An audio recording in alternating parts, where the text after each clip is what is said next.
Sarvamanthan news महाराष्ट्रामध्ये आपलं स्वागत. पाहूयात आजच्या टॉप 10 हेडलाईन्स. माझी लाडकी बहीण योजनेच्या लाभार्थ्यांसाठी मोठी बातमी. ज्या महिलांनी 31 डिसेंबर 2025 पर्यंत ई-केवायसी पूर्ण केली आहे पण माहितीमध्ये चुका आहेत अशांना संधी. नागाव इथं जमिनीच्या वादातून धारदार शस्त्रांनी प्राणघातक हल्ला, 3 जण गंभीर जखमी, 5 जण किरकोळ जखमी, 40 जणांवर गुन्हा दाखल.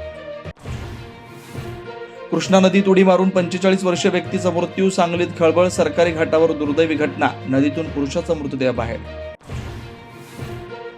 राष्ट्रवादीतले 4 नेते सुनेत्रा काकींना कंट्रोल करू पाहतायत, रोहित पवार यांचा गंभीर आरोप. 4 नेत्यांचं वागणं सारा महाराष्ट्र बघतोय, आम्ही खपवून घेणार नाही असा इशारा. रोहित पवारांनी घेतली राज ठाकरे यांची भेट, अजितदादांसारख्या मराठी माणसाच्या मृत्यू प्रकरणात पाठिंबा देण्याची केली मागणी. 11 तारखेला पत्रकार परिषद घेऊन सांगणार तपास कसा करावा.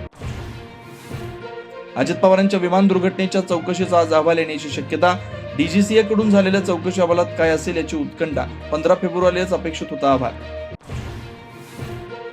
राज्यसभेवर पुन्हा जाण्याबाबत शरद पवारांचं मौन, पक्ष नेत्यांचं ऐकून घेऊन काँग्रेस ठाकरे सेनेशी बोला अशी पवारांची सूचना, सूत्रांची माहिती. दिल्लीचे माजी मुख्यमंत्री अरविंद केजरीवालांचा मोठा विजय. मद्य घोटाळा प्रकरणी केजरीवाल, मनीष सिसोदिया यांच्यासह 23 आरोपींची निर्दोष मुक्तता. सीबीआय आणि केंद्र सरकारला मोठा झटका.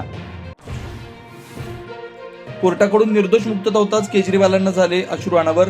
मोदी शहांनी कपटाचं राजकारण करू नये असा सल्ला. मीडिया आणि भाजपावर उठवली टीकेची झोड.